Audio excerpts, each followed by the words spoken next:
My name is Katie Davis. I was assigned the topic, the hybridization of roses, and today we'll give you a demonstration of how to accomplish that. All you need to begin is a few simple household items.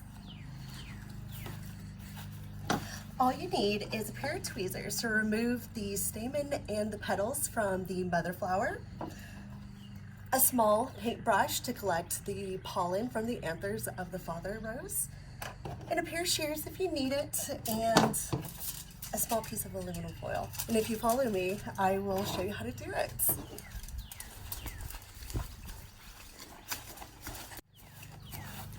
All right, now that we've arrived, first we're going to take this white rose and we're going to cross-pollinate it with one of these pink ones. It is still a little late in the summer, or in the season, and so these may not take buds. The best way to do it is in the beginning of the spring when these first buds start to bloom.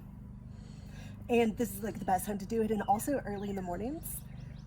So until then, since it's a little late, we're still gonna do it anyways. All right, so we have many options, but let's go with this most beautiful one over here. Do be careful, there's plenty of little thorns on it. All right, so, and I'm fortunate enough to have this massive roses, so we're gonna try to find one that is still relatively new. And if you see here, this was from the other day. All right.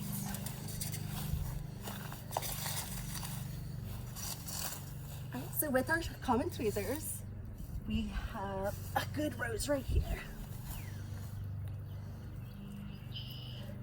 Bring it in closer. First, we're going to remove the petals, just like this.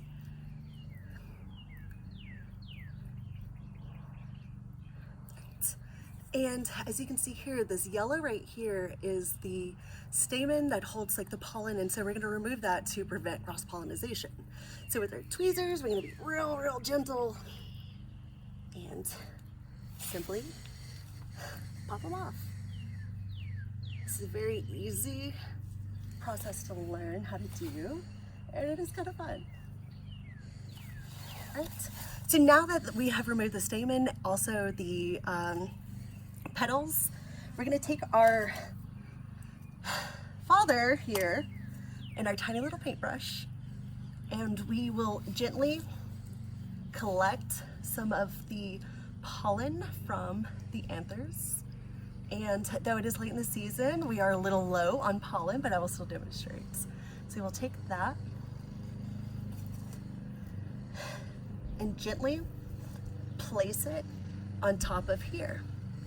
And what this will do is the pollen with the genetic material will travel down to the oval and fertilize and eventually create a embryo that will eventually mature and turn into a seed that will be later collected, and we will be able to figure out if this was successful and what the next rose will look like.